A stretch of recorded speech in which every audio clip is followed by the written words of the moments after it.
একটি ছবি কিভাবে ইতিহাস হয়ে ওঠে তা বুঝতে হলে এই ছবিটির দিকে লক্ষ্য করতে হবে। ছবিটি দেখে খুব সাধারণ একটি ছবি মনে হলেও এর পেছনের ইতিহাস আপনাকে হতভম্ব এবং পাশাপাশি উদ্দীপিত করবে।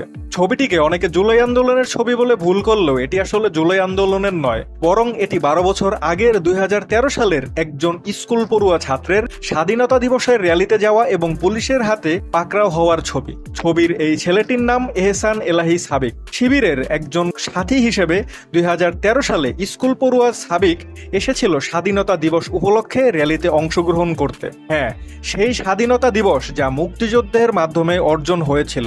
অথচ এই শিবিরকে সবাই বলে স্বাধীনতা বিরোধী। অথচ স্বাধীনতা দিবস উপলক্ষে একটি র্যালি করাও অ্যালাউড ছিল না শিবিরের। যাই হোক, গ্রেপ্তার হওয়ার কিছুদিন পরেই ছাড়া পান সাবিক। তবে হারিয়ে যাননি তিনি। নিজেকে পড়েছেন বিশ্ববিদ্যালয়ে, হয়েছেন বিশ্ববিদ্যালয়ের শিক্ষক, তাও বুটেক্সের মতো জায়গায়। এরপরে 2024-এর জুলাইতে চাকরির ভয় না করে জীবনের মায়া ত্যাগ করে সেই ফ্যাসিস্ট বিরোধী আন্দোলনে তার নিজের ছাত্রদের দিয়েছেন উদ্দীপনা। আন্দোলনে গেলে কোনো ছাত্রের কোনো ধরনের কোনো সমস্যা হবে না বলে অভয় দেন তিনি। অবশ্য সেজন্য বুটেক্সের শিক্ষার্থীরা তার প্রতি কৃতজ্ঞতাও প্রকাশ করেন।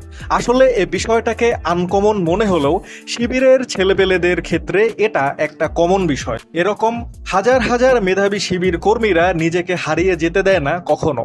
লড়াইটা যে শুধু মাঠে নয়, বরং কাগজে কলমে, অফিসে এবং প্রশাসনেও করতে হয় তা শিবিরের ছেলেপেলেরা ভালোভাবেই ধারণ করে। সাবিকের হার না মানা এই গল্প সামাজিক মাধ্যমে আসার কারণে সবাই জানতে পেরেছে তার এই উদ্যমের কথা।